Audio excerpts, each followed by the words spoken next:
Give us a sense of the magnitude of Katrina compared with Florence. Well, I think people oftentimes conflate Katrina down to just New Orleans. And actually, Katrina, if you think about the devastation, you think about Gulfport, Mississippi, or Biloxi, all the way from Alabama, Mississippi, and then all through Louisiana. It was a massive storm, but people, because of the New Orleans Superdome, tend to think of Katrina solely in that visual. And so visuals oftentimes drive the narrative of what people, you know, away from the storm, think about a storm. And then you compare, well, let me make a couple of other comparisons.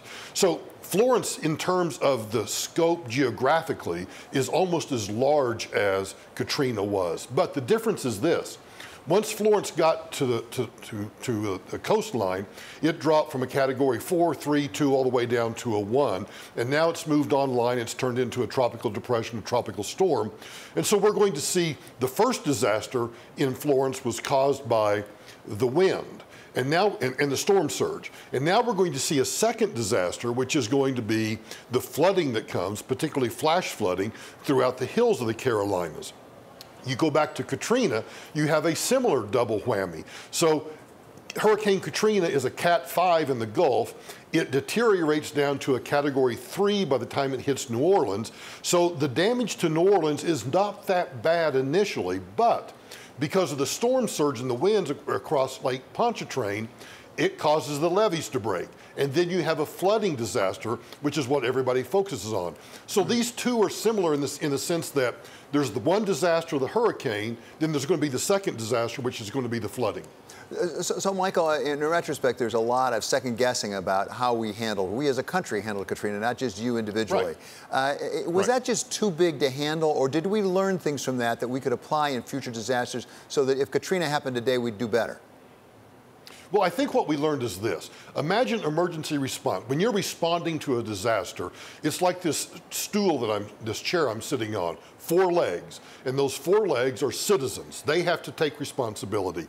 Then it's state government and local government. They have to take responsibility. And the 4th leg is the federal government. If any one of those fails to do what they are expected to do, then the response to a disaster is going to be very inefficient, very ineffective.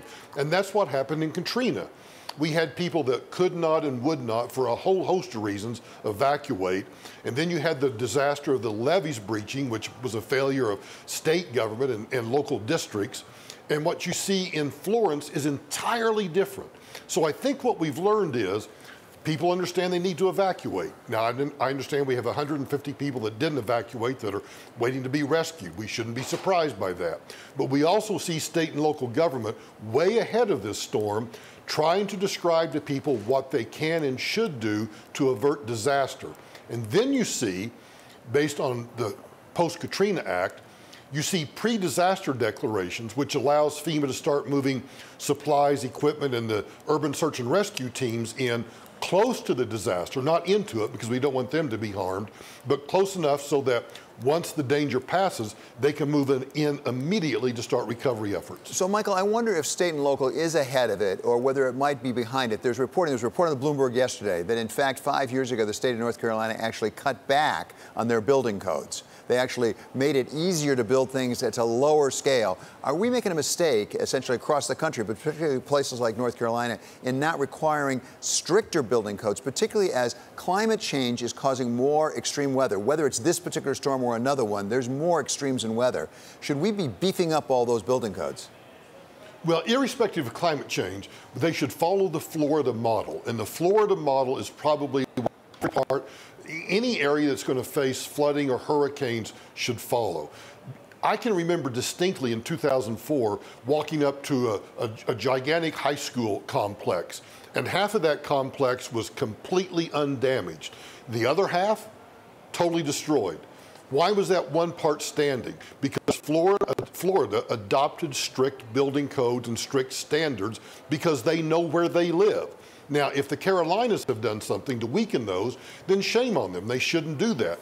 They should recognize that they have a responsibility as local government and state governments to make certain that whoever builds, because I believe in free enterprise, I believe in people being able to live wherever they want to, but if you're going to, then you need to assume that risk and government needs to say, if you're going to build here or live here, then here's the kind of building you have to build.